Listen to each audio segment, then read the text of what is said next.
Good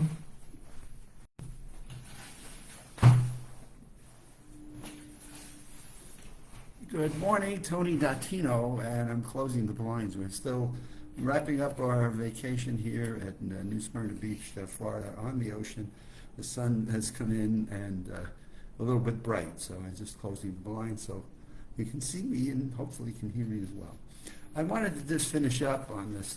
I thought this was in the New Scientist magazine, How to Live to Be 100. I thought this was a really excellent issue, September 2026. And I wanted to just add a few more things of important things to living to a healthy 100. And I think some of these are going to heard this before. And certainly exercising. Exercising. We keep getting enough of exercise. It just adds years to your life. It adds to your cardio. It adds to your mental fitness. It adds to your mental aging. I mean, it does so many different things. It helps just live a long life with mental fitness, physical fitness, cuts down on some diseases. I mean, it seems like now exercise I always talk about is the three flavors. One is your aerobic exercise. So what are you doing in terms of walking? And more is just saying, God, I learned this week just 5 to 10 minutes of walking after you eat any meal is helpful to your insulin levels and to your risk of diabetes, which is now becoming a bigger and bigger issue in our country. So just walking 5 to 10 minutes. You don't have to get out and run. Just walk.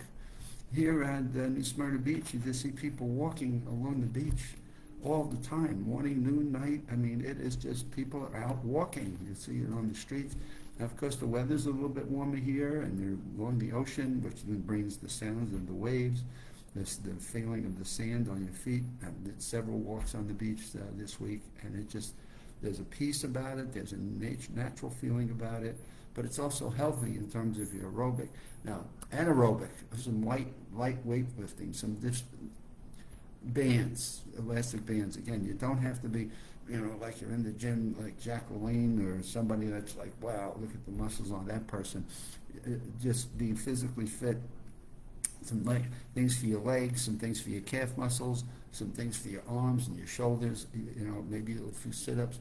I mean, you don't have to be, an hour in the gym to maintain some muscle flexibility. And then, of course, how do you maintain flexibility in your muscles? What are you doing for stretching? Stretching out your knees and your ankles, your joints, and what are you doing? So we know about exercise over and over again is one of the critical factors, and this just talks about it again, the importance of exercise. Now, what about eating? We talk about nutrition, balancing of carbs, proteins, and fats, and not just eliminating any one of the three. Let's not have any fats in our diet. Well, we discovered taking the good fats out of our diet had an impact on people in their cognitive function, because the fats insulate the myelin sheaths in your brain that control your thinking. And so studies were done, American geriatrics, of seniors that had taken fats out of their diet and were thinking they were having early Alzheimer's when they discovered that they had taken all those fats out, and it was short-circuiting the nerve firings in the brain. So it's been amazing the different things we learn as we try to do the right things. Sometimes doing the right thing is the wrong thing, which is an interesting perspective in terms of how to look at it. So what we're eating is important, and we can go on and on. There's a whole story on nutritional habits. And then the challenge I have found with nutritional habits is they seem to change about every 2 years. And I think people are inclined to do what's best and what's right for them. It's just, do they trust and do they believe what they hear and read? And we're constantly learning, which is an interesting thing when it comes to our mental fitness, is recognizing we're in a constantly learning mode. And therefore, as we're learning more and more, it's like, what do we grab onto and what do we move? Now, what we do know more and more and more and more is about exercise. We do know more and more about nutrition, because that's what we put into our bodies that then eventually goes into our mental fitness. So we do know more and more about that. Now, The secret to getting to 100. So what's the secret sauce? I think we can cover it. How do we eliminate stress in our lives? What do we do to take the stress, which we know promotes some of the wrong chemicals into our body system, that then breaks down and creates some diseases? And so we do know chronic stress is not a good thing. So what do we do to get ourselves out into nature a bit? And then taking the walks, obviously, getting out like here, listening to the waves at night has just been really relaxing and peaceful. Walking in the sand dunes. I did a walk in the sand dunes area yesterday, and just listening to the waves and the sand dunes and walking through and looking at the nature, getting out into a park where there are trees, flowers, and plants.